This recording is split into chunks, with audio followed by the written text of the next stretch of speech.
Right. Moving on to pilot in command. This is a concept that you must understand. It's very, very important. Pilot in command. When can I act as pilot in command and when can I log pilot in command time?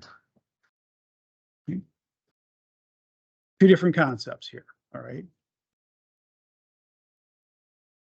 Acting as pilot in command means that you are rated for the aircraft. That's your pilot certificate. I'm rated in an airplane, single engine land. That's what I'm rated to fly. So I can be pilot in command of airplane, single engine land. I must be current for the aircraft. So for example, if I want to carry passengers, I can't act as pilot in command unless I have my required takeoffs and landings. So that's logbook. Also in FAR 61.31,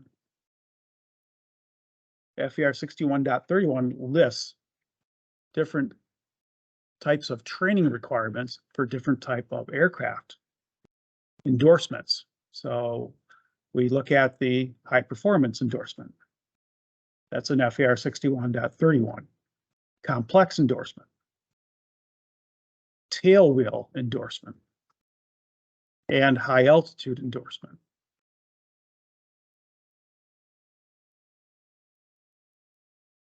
So if your aircraft fits any of those criteria for an endorsement, you must have that in your logbook. And that allows you to act as pilot in command. Remember, acting as pilot in command is the person that is responsible for the safe outcome of that flight. They are held accountable if anything happens on the flight. Yes. I don't know if this is old or not, but isn't there like a clause somewhere where like if you're flying with a friend who has the rating in the plane and you are you are the sole manipulator of the controls at that time, you can log PIC? Oh, that's logging. That's the other half of the screen. We haven't got there yet. Oh, We're just on acting as pilot in command right now. Make sure you understand acting first, because logging, as you're alluding to, is completely different concept here on that. All right, so I'm rated in the aircraft, I'm current in the aircraft if needed, and I'm endorsed if needed.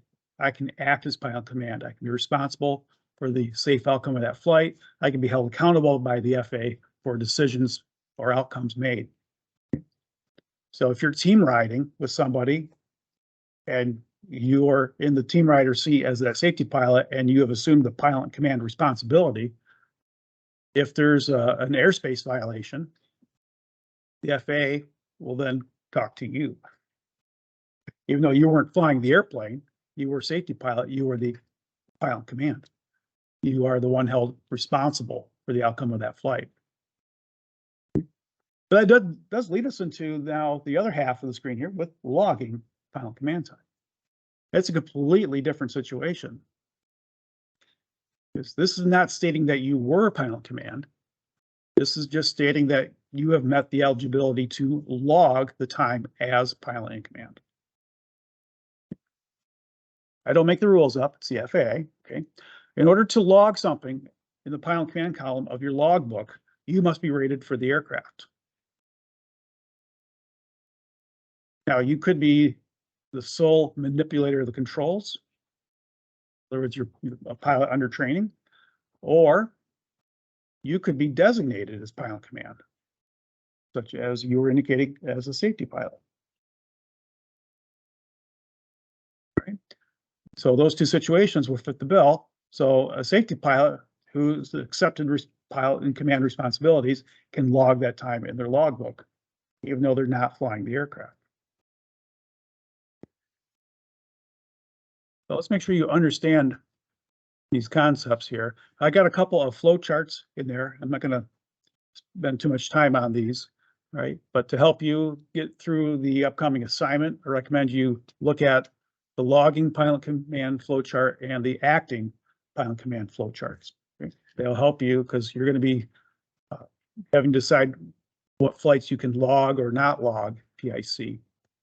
Let's go into Top Hat and bring up some situations here and see if you understand whether or not someone can either act as pilot command or log pilot command. So can this pilot act as pilot command on this flight here? So let me bring this up. Remember, this is not a quiz, so you can certainly talk with each other on it. I'm going to help you through this first one here. This pilot is qualified in airplane single engine land. And the aircraft that you see there is the J3 Cub. It is an airplane single engine land. You do see that it's a tail wheel. This pilot has no endorsements, okay? No other ratings, but they're going on a dual local flight. So can this pilot act as pilot command? Can they accept the responsibility? Can they be held accountable for this flight?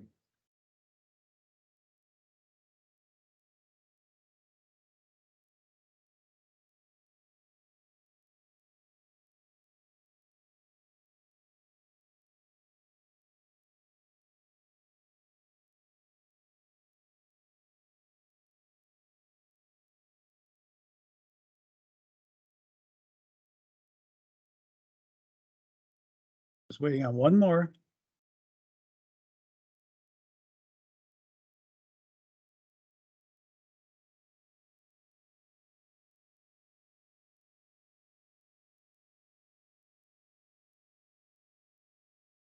All right, what'd you say? 4 of you said yes, most of you said no. And the correct answer is no. Pilot is rated for this aircraft, but they're not endorsed for tailwheel. So they cannot act as pilot command. Remember, acting as pilot command, let's go back to that one real quick. 3 criteria. First, you're rated in the aircraft, in your pilot certificate. If you're carrying passengers, you're current. And if it requires an endorsement, you have an endorsement. Got to have those 3 to act as pilot command. Now let's look at that same airplane again, but the question now is, can the pilot log flight time in the pilot command column of his logbook or her logbook? We know they can't act as pilot command, but can this same pilot log pilot and command time?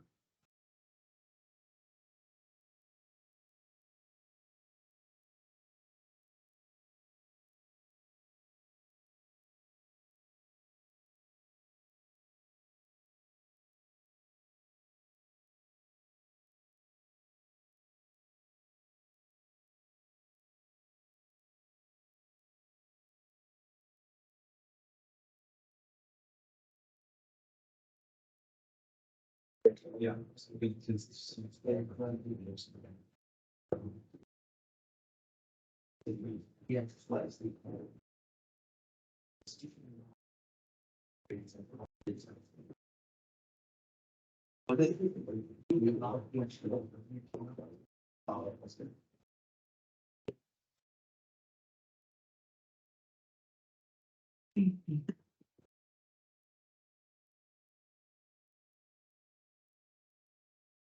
All right, wow, just about similar answers before. And the correct answer is yes, we can log it.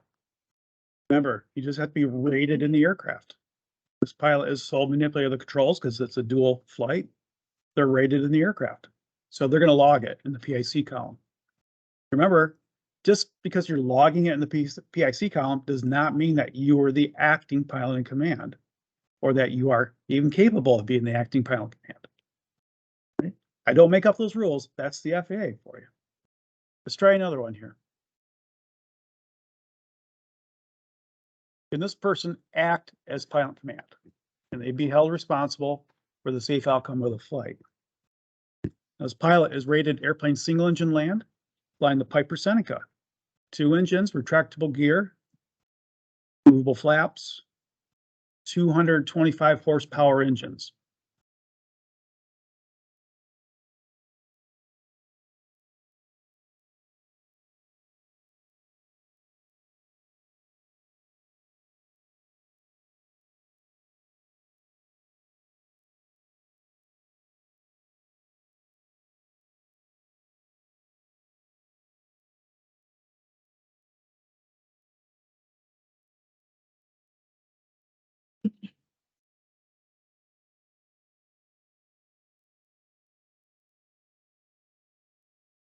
And you all answered correctly.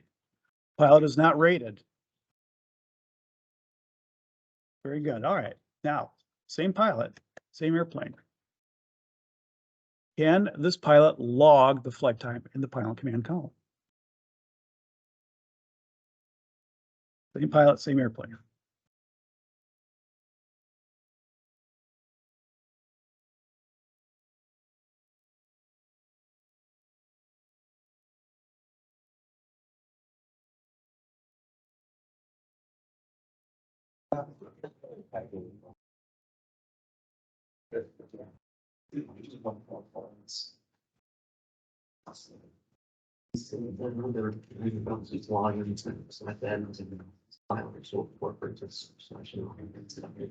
I can't actually.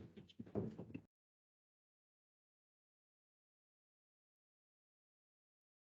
right, most of you got that one correct. Can this pilot log time? They are rated in single engine land, flying a multi-engine land. They're not rated. So they're not allowed to log that time. So when you move into the Seminole, you're not logging that time in the PIC column. Let's try another one. Okay. Can this pilot act as pilot in command? Can they be held responsible? Are they, can they be held responsible for the safe outcome of the flight? Now, this is a flight in the clouds, okay? Properly under IFR clearance, IFR flight plan. Private pilot, airplane single engine land. They are flying a Piper Warrior, which is airplane single engine land. It's fixed gear airplane, less than 200 horsepower.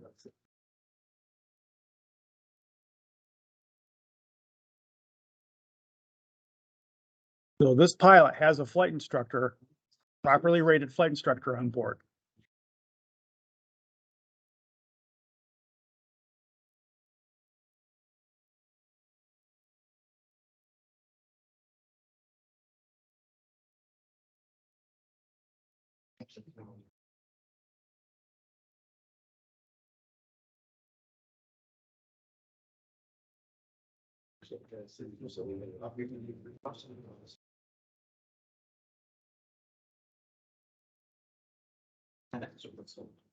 Oh, big split. Wow, big split here. Correct answer is no. This pilot has no ratings. They are not instrument rated. If you're not instrument rated, you can't go fly in the cloud by yourself. To do a flight, you can go fly with the flight instructor, but you cannot be the person held responsible for the outcome of the flight. That's actual instrument time. You're in the cloud. Yep, that's actual instrument time. So this pilot cannot be designated or act as pilot in command. They cannot be held responsible for the outcome of the flight.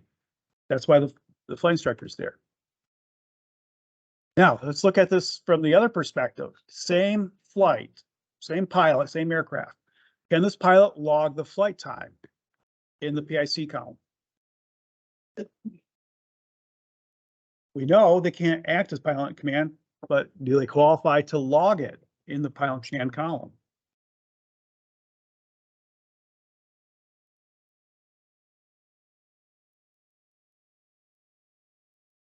Yes.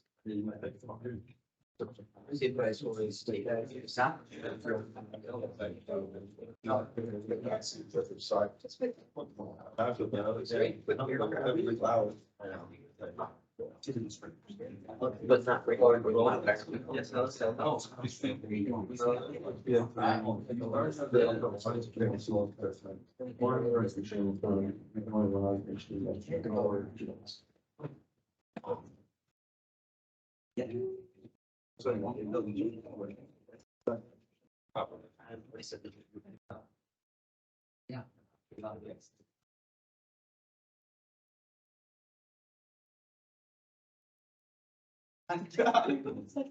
All right, most of you got that one correct. What's required to log it? Pilot is rated in the aircraft. So single engine land airplane, pilot's rated single engine land. they can log PIC time. So that means during your instrument training, if you've been in the cloud, you should have been logging that in the PIC column at the same time.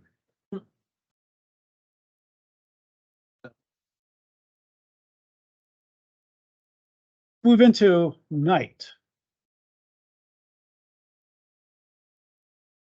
The FAA has some different ideas about night. One of the first things they tell us is that at nighttime, you need to, I'm sorry, not at nighttime, at sunset until sunrise, you need to have position lights turned on. Those are the navigation lights. Now, obviously, here at Western, we turn them on all the time, but they are required to be on from sunset until sunrise. So that's the first aspect of night you have to understand. The second part of night that you need to understand is the actual definition in FAR Part 1. And that states that night begins at the end of civil evening twilight and continues until the beginning of morning civil twilight.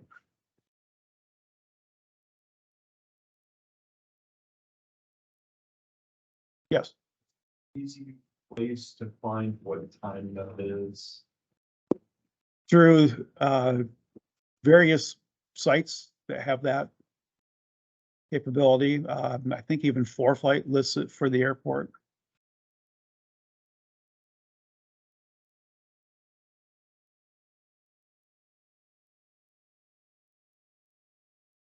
I usually just do like a Google search for Battle Creek sunset time, and it brings up a dozen websites that have that information on it. But the ForeFlight has sunrise and sunset times on that. For civil twilight times, I would need to go into a website to find that out. It does average about 30 minutes. It's sometimes less in the wintertime, and it's more in the summertime. It also depends on your latitude as well. It's not as long toward the North Pole, it's longer toward the equator. But we always say it's somewhere around 30 minutes. Okay, that's the period of time when you are logging nighttime in your logbook. Okay.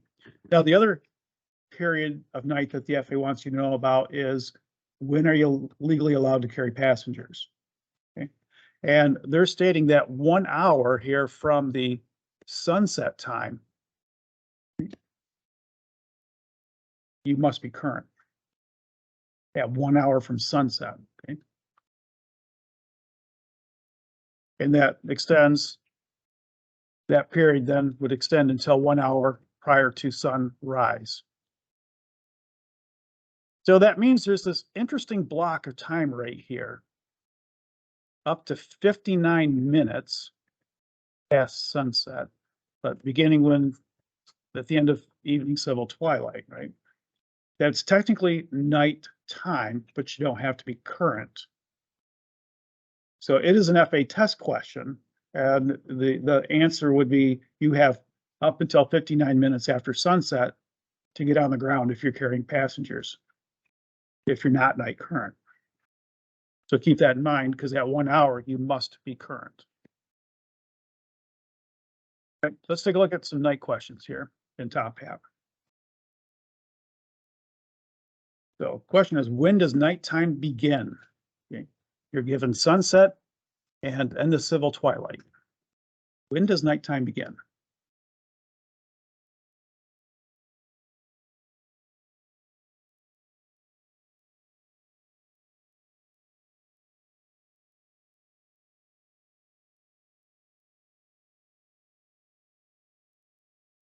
Yes. So wait, you log from the end of civil twilight, beginning of dusk. That's nighttime, yes.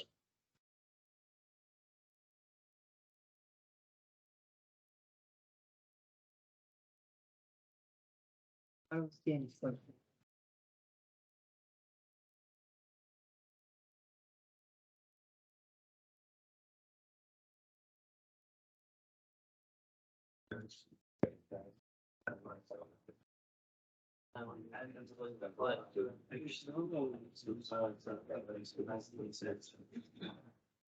Yes. Oh, Oh, no,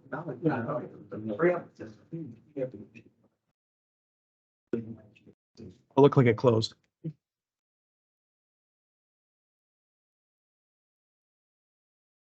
All right, so at the end of the evening, civil twilight is when night begins. Nice job. Next one, when can a pilot begin logging nighttime? When can a pilot begin logging nighttime?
Oh, interesting. All right. 7:50. Night began at 7:50. That's when you log nighttime, is at 7:50. 11 of you said 8:30 for logging nighttime, but that's when you need to be current for passenger operation. Yes, For night landing, doesn't have to be out. yes, for night landings, it has to be 1 hour. But we're just talking nighttime in the question here on that.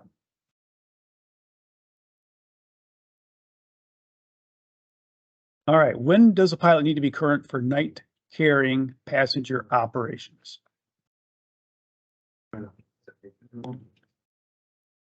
That's fine. It's just. It's good 6:40.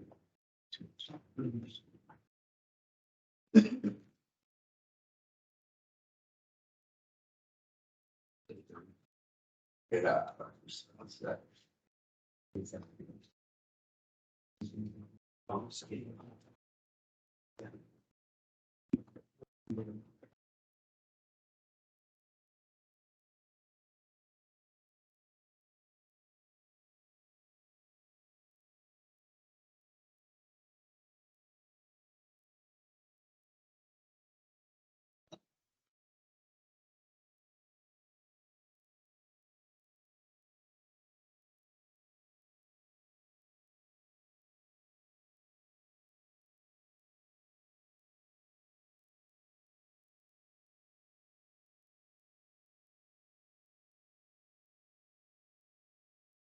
All right, yep, most of you got that one correct. Night carrying passenger operations 1 hour after sunset. Very nice. All right.